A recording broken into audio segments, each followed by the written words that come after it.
Hello everyone, তো এখন বাজতে চলেছে 7:30-8টার মতো। আগে তোমাদেরকে আমি বরণ আর প্রদীপ জ্বালানো অবধি তোমাদের সাথে শেয়ার করেছি।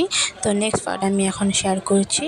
তো এখানে অঞ্জলি হবে একটু পরে। তো ঠাকুরমশাই এখানে আরতি আর পুজো করে নিচ্ছে, তারপরে অঞ্জলি হবে। তো দেখে নাও কত ভিড় হয়েছে এখানে।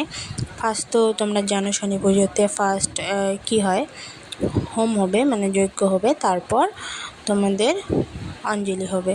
তো ওটাই আমি তোমাদের শেয়ার করছি। জানি একটু লেট করে শেয়ার করছি, কারণ আমি অনেক ব্যস্ত থাকি, সময় হয়ে ওঠে না, তার জন্যই একটু লেট করে শেয়ার করছি। তো এই দেখো এখানে হোম যজ্ঞ হয়েছে। ওই দিন মানে একটু লেটই হয়ে গিয়েছিলো।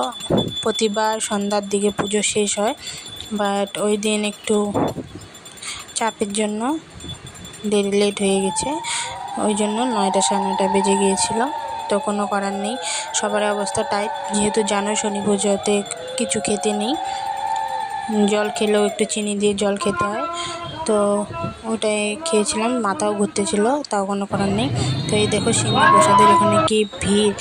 আমি একটু সিন্নি প্রসাদ একটা লাড্ডু নিয়ে খেলাম। এই দেখো মানুষ মনে হয় খেতে পারে না, হাসিও পাচ্ছিলো, রাগও হচ্ছিলো, এত ভিড় ঠেলাঠেলি করছিল। তো আজকের জন্য এতটুকুই, বাই বাই। আমি খিচুড়ি খাইনি, রাত্রে দাদা এনে দিয়েছিল, কারণ ভিড় ছিল অনেক। তো আমি এসে স্নান টান করে ভাত খেয়ে, কারণ স্নান করে ঢুকতে হয়, ভাত খেয়ে শুয়ে পড়েছিলাম।